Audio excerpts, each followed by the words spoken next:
I'm going to try to do these videos in order of rationality down to stupidity. And as far as I'm concerned, this interview with Nebraska Senator Ben Sasse is probably the most rational interview that was done over the weekend as far as I'm concerned. Excuse me. Ben Sasse, as indicated, is a Republican senator from the state of Nebraska. And I gotta tell you, this interview gave me hope as far as the government, in particular the Senate, having some type of reasonableness to it.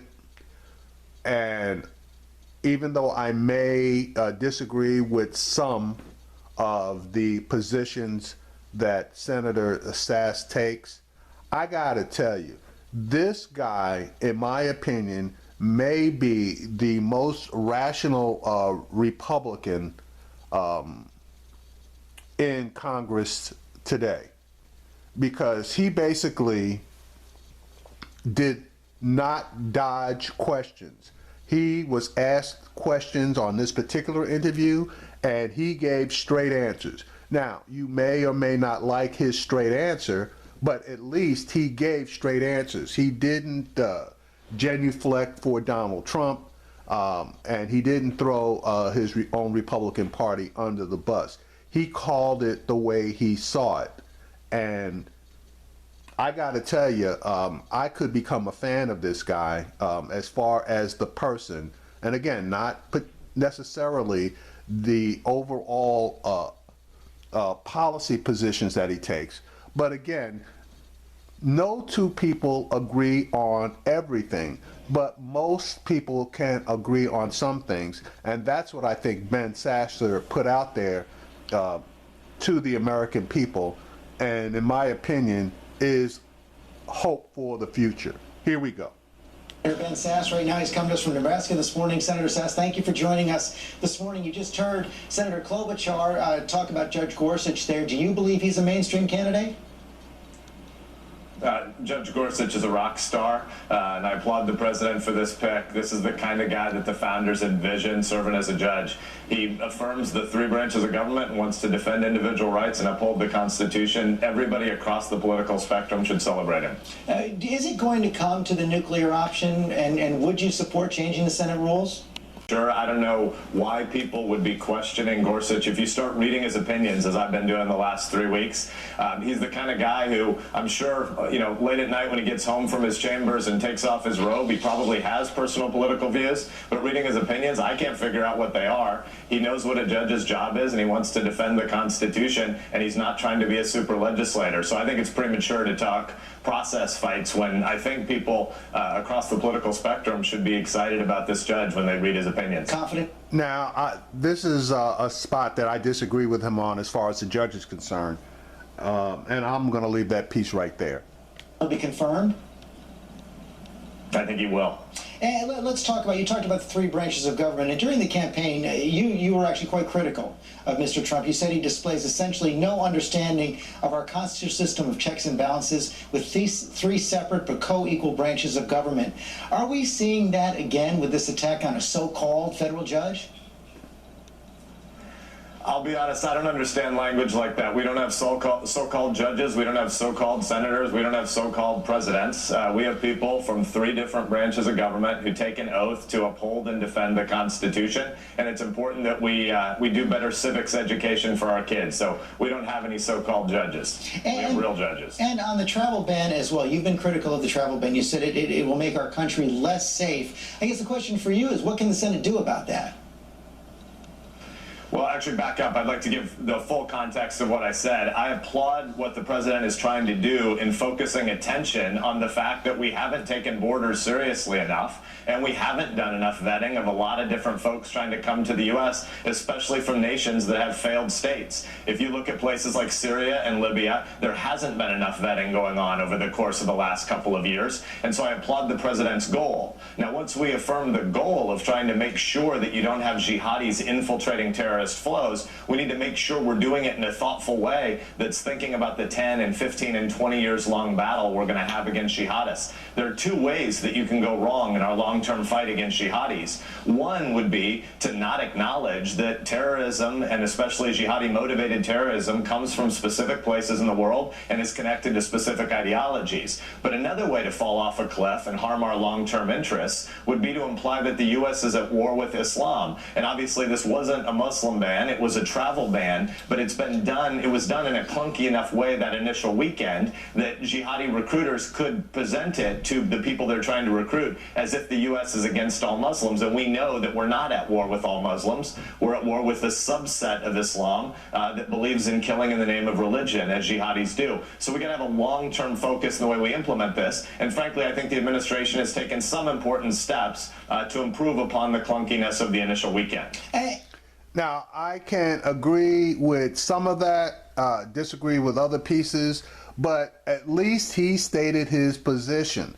Now, obviously, it was a Muslim ban. I disagree with him on that, okay? I also disagree with him on the amount of vetting, and I did a video on exactly what the vetting process is. And the United States already does, in my opinion, extreme vetting. It takes 2 years to roll all the way through the vetting process. So now, if they're going to add another step, I really would like to know what additional step or steps they're going to take to further strengthen the vetting process. But again, he answered, he gave his answer. It was a straight out answer. I agree with some of it. I don't agree with all of it. And on Russia, we saw the president's comments. So you heard Senator Klobuchar, another one of your Republican colleagues, Marco Rubio, has weighed in this morning on Twitter. He said, when has a Democratic political activist been poisoned by the GOP or vice versa? We are not the same as Putin. That was signed to MR, Marco Rubio. Your response to the president? I'll be honest, I don't know what the president's trying to do with statements like he allegedly has on O'Reilly on the Super Bowl tonight. So I've only seen little clips of it. There may be a broader context, but let's be clear. Has the U.S. ever made any mistakes? Of course. Is the U.S. at all like Putin's regime? Not at all. The U.S. affirms freedom of speech. Putin is no friend of freedom of speech. Putin is an enemy of freedom of religion. The U.S. celebrates freedom of religion. Putin is an enemy of the free press. The U.S. celebrates free press. Putin is an enemy of political dissent. The U.S. celebrates political dissent and the right for people to argue free from violence about places where our ideas are in conflict. There is no moral equivalency between the United States of America, the greatest freedom-loving nation in the history of the world, and the murderous thugs that are in Putin's defense of his cronyism. More broadly, there's no moral equivalency there. More broadly, are Senate Republicans in the same place as President Trump on the issue of Russia? I don't understand what the president's position is on Russia, but I can tell you what my position is on Russia. Russia is a great danger to a lot of its neighbors, and Putin has as one of his core objectives fracturing NATO, which is one of the greatest military alliances in the history of the world. And so Putin is a mess. He's committed all sorts of murderous thuggery, and I am opposed to the way Putin conducts himself in world affairs, and I hope that the president also wants to show moral leadership about this issue. On spending, on the issue of spending, you've often warned that the U.S. is on a path towards a Greek-style debt crisis and that health entitlements are the single greatest culprit. President Obama has vowed not to touch Medicare. Can you support a budget that increases the debt or the debt and deficits that does not touch Medicare? let's have a long-term conversation about what's actually wrong. Because when you go to town halls, when I do town halls across Nebraska, lots of our folks know the 19 or 20 trillion dollar number. That's the publicly held bond debt number. But the real number of the U.S.'s obligations, unfunded obligations that we're passing on to our future generations, is more like 70 to 75 trillion dollars. The vast majority of that is health entitlements. Medicare, Obamacare, Medicaid, there's also Social Security, interest on the debt. But fundamentally, health entitlements are the thing that will bankrupt our kids. We need to fix that for the long term. We obviously have to honor the commitments that have been made to the people who are already retired or near the retirement age, but we need to tell the truth about the fact that when we set the retirement age at age 65 in this country, life expectancy was only 62. Now it's about 80. My 5-year-old kid running around here in the background getting ready for church this morning has a 50-50 statistical probability of living to age 100. He's not going to retire at age 65 and play 35 years of middle-class entitlement golf. We should tell the long-term truth about health entitlements and start fixing it for people that are 50 and 55 and below. But nobody's trying to change Medicare for people who are already on it. And final question, you've been so critical of President Trump during the campaign, and you wrote in Mike Pence for president. From what you've seen over the first 2 weeks, has that increased your confidence in the president's leadership?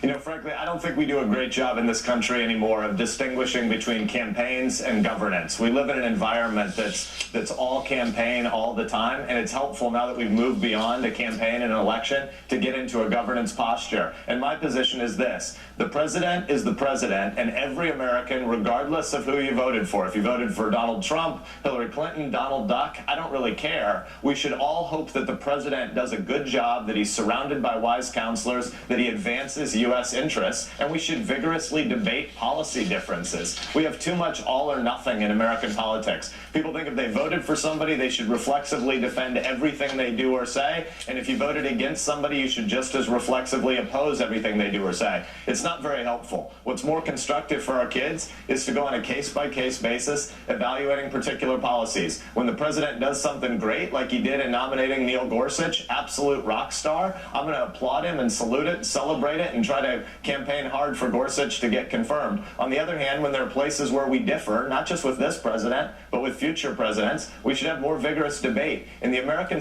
constitutional system of 3 different branches, conflict, and I mean that peaceful, vigorous debate, it's a feature of our system, not a bug. We need less all or winner-take-all politics. Senator Sasse, thanks for joining us this morning. Thanks for being in Nebraska. All right.